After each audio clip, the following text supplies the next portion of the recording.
बांकीपुर विधानसभा उपचुनाव को लेकर अब बिहार में राजनीति सरगर्मी तेज हो चुकी है। बता दें कि बांकीपुर विधानसभा क्षेत्र में उपचुनाव होने हैं जो 30 जुलाई को होंगे। इसको लेकर के अब तमाम एनडीए व महागठबंधन के साथ अब जनसुराज के संयोजक प्रशांत किशोर ने भी अपनी उम्मीदवारी पर ताल ठोक दिया है। बता दें कि बांकीपुर विधानसभा बीजेपी की परंपरागत सीट है और पिछले 30 वर्षों से लगातार बीजेपी इस विधानसभा से जीतते आई है। लेकिन इस बार प्रशांत किशोर ने लोगों की मुश्किलें बढ़ा दी है। आरजेडी व कांग्रेस की ओर से जनसुराज को समर्थन देने की बात कही जा रही है, लेकिन आरजेडी के मुख्य प्रवक्ता शक्ति सिंह यादव ने एक वीडियो जारी किया है और उस वीडियो में आरजेडी के उम्मीदवार उतारने की भी बात कही है। पहले इस वीडियो को सुनिए कि क्या कुछ कह रहे हैं शक्ति सिंह यादव। देखिए, बांकीपुर विधानसभा के उपचुनाव होने हैं, अधिसूचना जारी हो गई है और पिछले बार राष्ट्रीय जनता दल ने बांकीपुर चुनाव लड़ा, लगभग 50,000 मत प्राप्त हुए।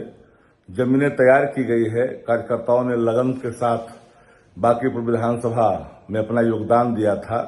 भले ही हम चुनाव हारे हैं पिछले बार, लेकिन जमीनें मजबूत हुई है। क्योंकि सहयोगी बांकीपुर विधानसभा चुनाव नहीं लड़ना चाहते थे उस समय, तो इस बार राष्ट्रीय जनता दल मजबूती से बांकीपुर विधानसभा में के उपचुनाव में फाइट भी करेगी और चुनाव भी जीतेगी। सभी लोगों का सहयोग भी मिलेगा, क्योंकि बांकीपुर विधानसभा की जनता ने इस बार ठाना है कि राष्ट्रीय जनता दल के प्रत्याशी को जिताना है और इसी संकल्प के साथ हमारे लोग काम करना शुरू कर दिए हैं।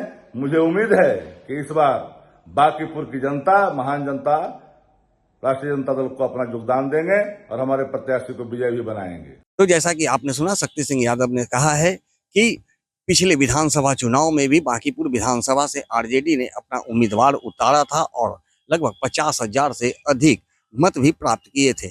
लेकिन इस बार पूरी शक्ति के साथ अपना प्रत्याशी उतारेगी और इसके लिए जमीनी स्तर पर आरजेडी के द्वारा कार्य भी किए जा रहे हैं।